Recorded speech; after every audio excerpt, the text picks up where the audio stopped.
Audible. Audible Studios presents The Landlady, written by Jane E. James, performed by Tamarin Payne, Helen Lloyd, and Alistair Simpson. Chapter 1. The Tenant. Surrounded by fields, my small yellow car bounces along the country lane in the bright sunshine. The sky is a perfect summer blue, and I can feel the sun's warmth on my arm through the glass of my side window. After leaving the village of Souththorpe, which was considerably more remote than I'd imagined, the dusty farm track goes on forever. This indicates that the house I'm viewing is miles away from any other. In one sense, that's a good thing, since it will provide Lily and me with the isolation we need. More on that later. Right now, I focus on the road and my driving. As I'm still new to it, I'm at best a nervous driver and at worst a dangerous one because I'm prone to stopping the car and switching off the engine when everything gets too much. As it so often does. Anxiety is my middle name, and Boongate Roundabout with its multiple lanes was my downfall. Who has a meltdown because they have to go all the way around it? In my case, several times because I got confused, before taking the fourth exit.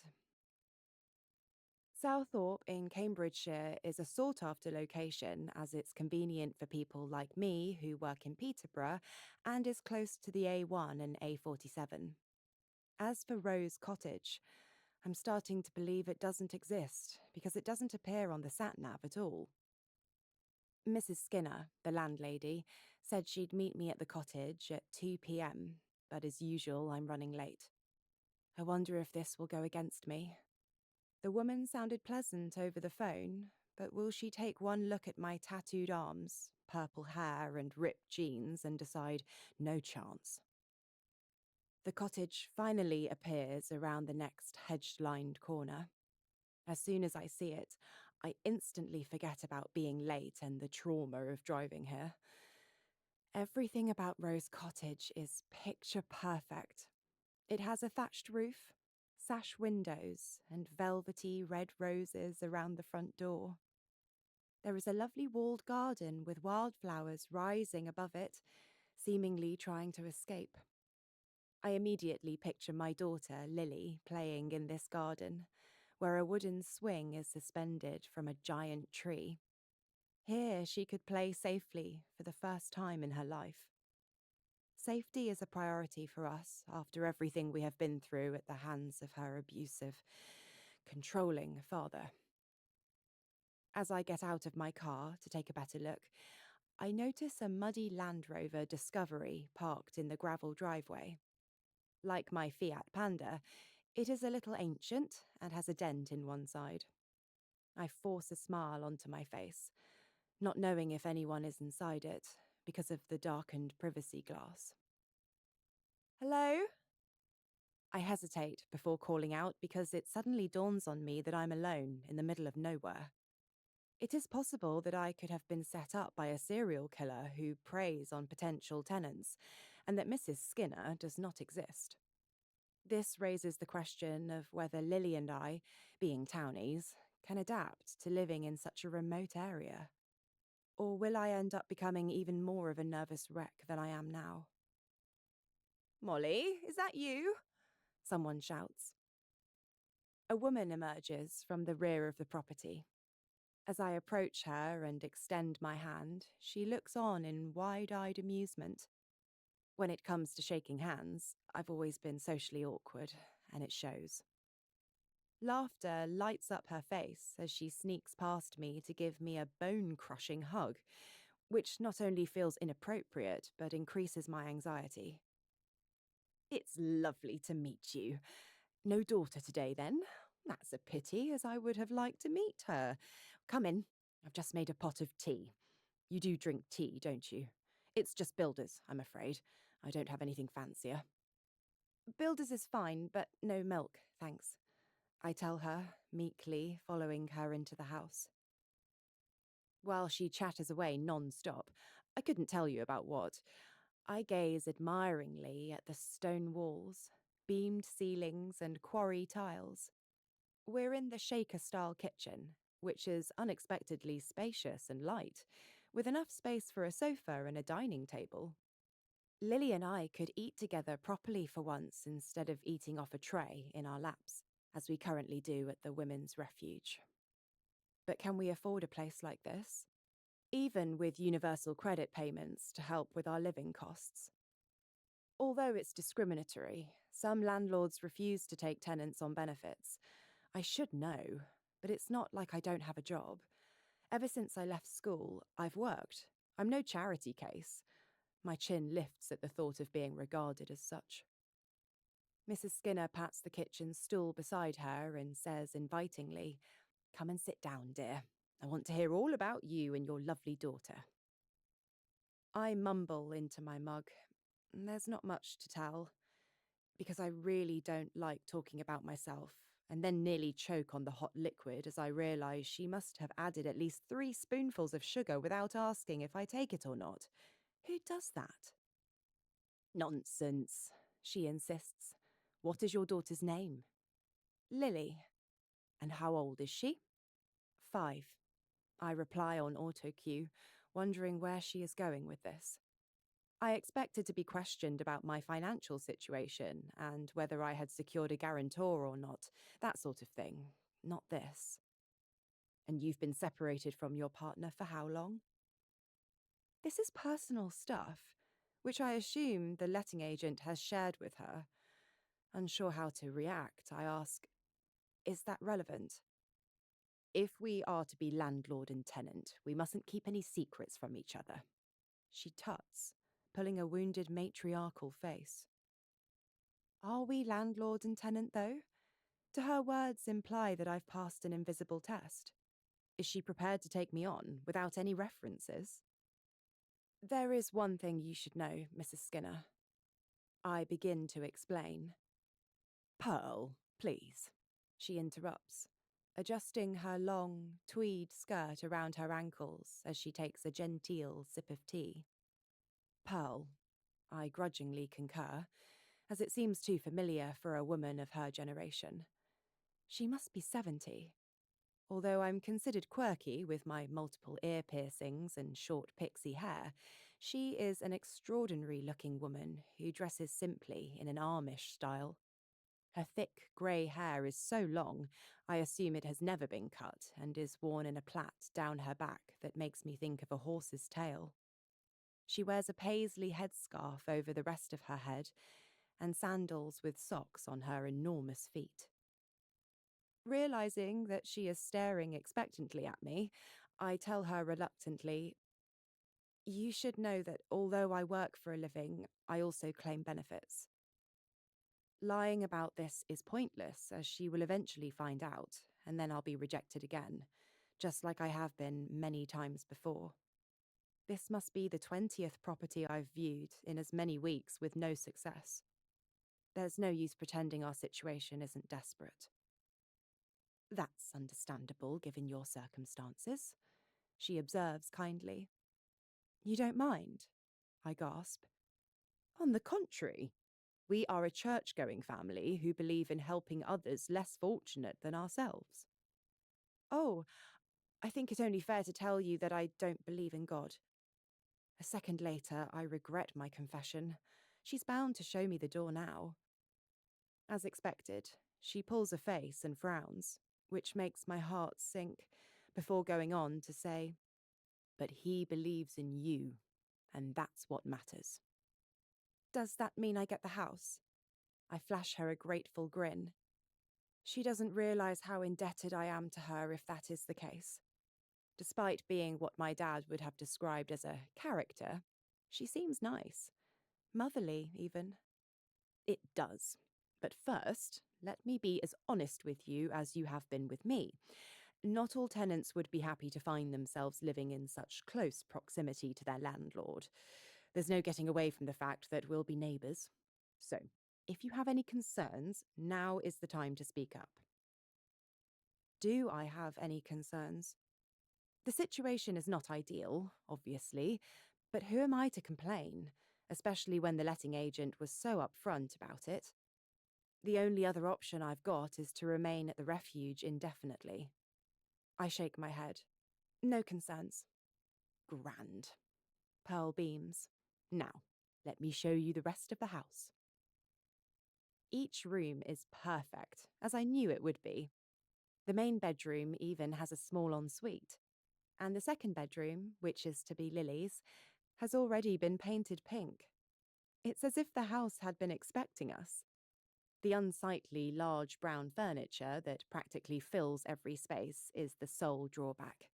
I know beggars can't be choosers, but I still dare to inquire, whose furniture is this? Knowing that I cannot live with it. Oh, don't worry, she assures me. It will all be gone before you move in. Now, if you don't mind, I have one more thing to ask you before I inform the agent that we have secured our new tenant. My first thought is, who am I to mind when I feel fortunate to have been given this chance? But I do mind when she asks the unthinkable. Being Christians. She pauses to let the seriousness of the words sink in. We'd like to know if you plan to have gentlemen friends stay over. At night, I mean. She coughs delicately into her hand. In the same bed as you. You would think that after spending 8 years with Zach, Lily's dad, I'd have learned my lesson and avoided men forever.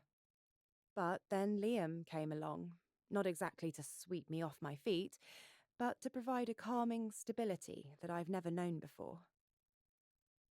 Realizing that one wrong response from me will ruin any chance of Lily and I moving into a new home together, I cross my fingers behind my back in a childlike gesture and lie. Absolutely not.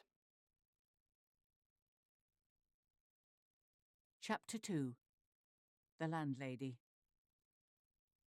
Pear Tree Farmhouse has a dated, lived-in feel, which is reflected in the heavily lined face I see staring back at me whenever I look in a mirror.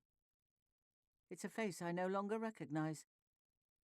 Don't get me wrong, I was never particularly attractive, although I narrowly escaped being considered ugly. Since turning 71 in February, I've slowed down a lot.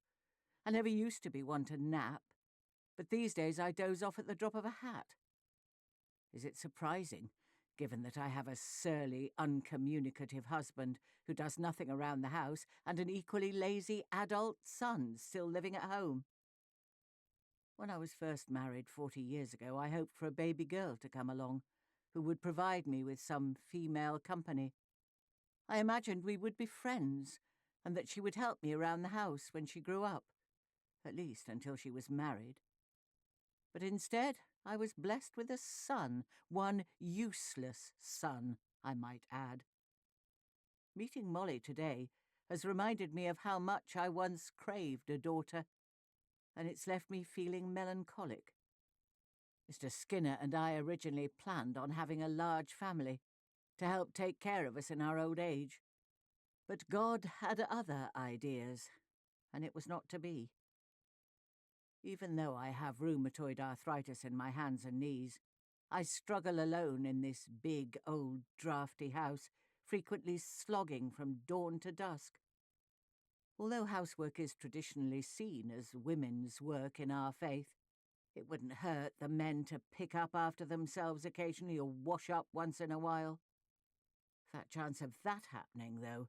Mr. Skinner is set in his ways and unyielding at the age of 84. Victor is only 40, but he's just like his father. Nursing an unsettled sensation in my stomach, I yell in an uncompromising voice, "Dinner's on the table!" But as I place the last of the serving dishes on the scratched and scarred surface of the pine farmhouse table, the dish of boiled carrots and cabbage nearly falls out of my swollen hands due to their stiffness and deformity. We always gather in the large kitchen as a family to share our evening meal. For us, it's a time for prayer and gratitude. As usual, Victor is the first to arrive, always famished. He enjoys his food a little too much, as you can tell by his ever-expanding waistline. In contrast, his father is whippet thin. They have both been taught well by me, and they demonstrate this by drying their just-washed hands on their trouser legs. My son's jaw moves in an odd saw-like motion, and my gaze shoots up as I growl, "What have you got in your mouth?"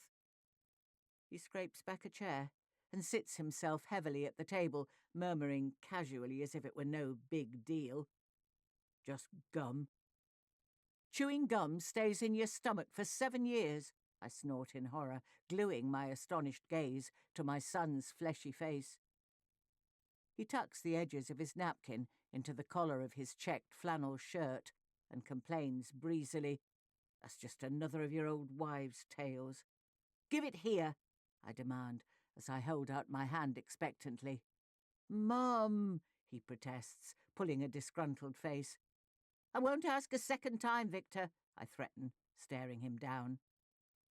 He reluctantly removes the gum from his mouth and places it in the palm of my hand while rolling his eyes. I dispose of it in a tissue in my pocket, muttering, "Gum indeed, what has the world come to?" As is our custom, I sit down only once the menfolk have taken their seats. Our religious community, which has its roots in the circle of brethren, is perceived by the outside world as a covert sect or cult.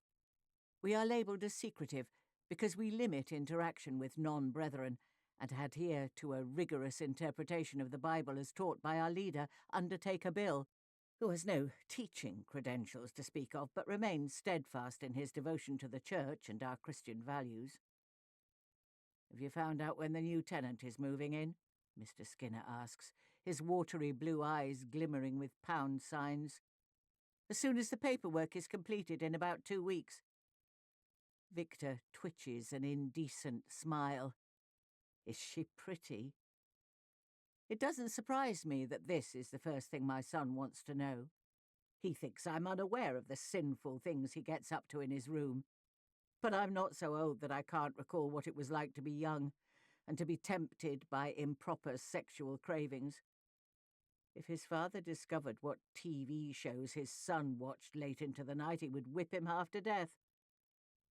"Take that look off your face," I caution gently, because after all, blood is thicker than water. Family is family, no matter what. "What look?" He scowls and nervously rubs his crotch, a habit that is even more repulsive to me than him eating with his mouth open. "You're not her type," I warn ominously. He must be kept away from Molly at all costs, for his sake as much as hers. We can't risk a repeat occurrence of what happened the last time we had a female tenant. "How do you know?" he whines in a sulky teenage voice. "Because you're no one's type," my husband sniggers sadistically. I cut him off coldly. "That's enough, Stan." It works. He falls silent.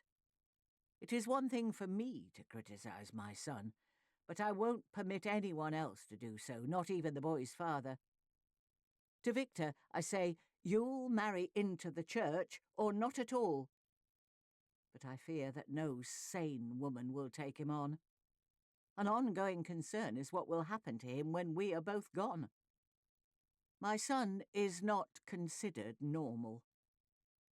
With a sudden stab of anxiety, I send out a silent prayer to my husband to change the subject. Interpreting my look correctly, he murmurs, "Let us give thanks," and we bend our heads and close our hands in prayer. Gruffly, he recants, "For what we're about to receive, may the Lord make us truly thankful and keep us mindful of the needs of others." "Amen," we all say at once as we pick up our cutlery. As they dig into their meat and 2 veg, my mind naturally goes to Molly, who is more in need than most. Even though she and her daughter are not brethren, it is my Christian duty to protect them from the world's immorality. Although the Bible teaches that conversion is a divine act, and everyone must exercise their free will to embrace or reject the gospel of Christ as they see fit, I hope that I might persuade the young woman who seems in dire need of my help to accept Christ as her Saviour. Chapter 3. The Tenant. Jesus Christ, what sort of weed is this? It must be the cannabis-free variety because no one's going to get high from this rubbish.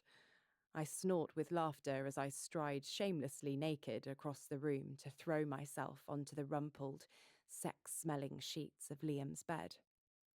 He glances across with a grin. How would I know? I never touched the stuff. I laugh some more and make an annoying wrong answer buzzer sound. When all he does is hike one eyebrow, I roll onto my back and tut loudly. Boring. I drawl as I provocatively blow smoke in his direction, which he bats away good-naturedly. Not so boring, he protests, that I don't supply my girlfriend with her very own stash of cannabis. Colour flares in his cheeks. Genuinely curious, I lean on one elbow and inquire, "Why do you?" He tilts his head to one side to look at me better. Not once do his royal blue eyes stray to my naked body. Because if you must smoke it, then I want to make sure it's not from some dodgy dealer. You're the dodgy dealer, since there's no actual weed in it, I taunt, prodding him with one chipped orange toenail. I'd ask for my money back if I had paid for it myself. I grin. Who would have thought it of Liam, the quiet plumber whose mum still cuts his hair, and it shows. Crushed, he passes a hand over his bright red basin bowl haircut. It's not that bad, he objects, flicking at his severe fringe. Keep listening to this audiobook. I've left you a link in the description so you can do it, at no cost thanks to Audible's 30-day free trial.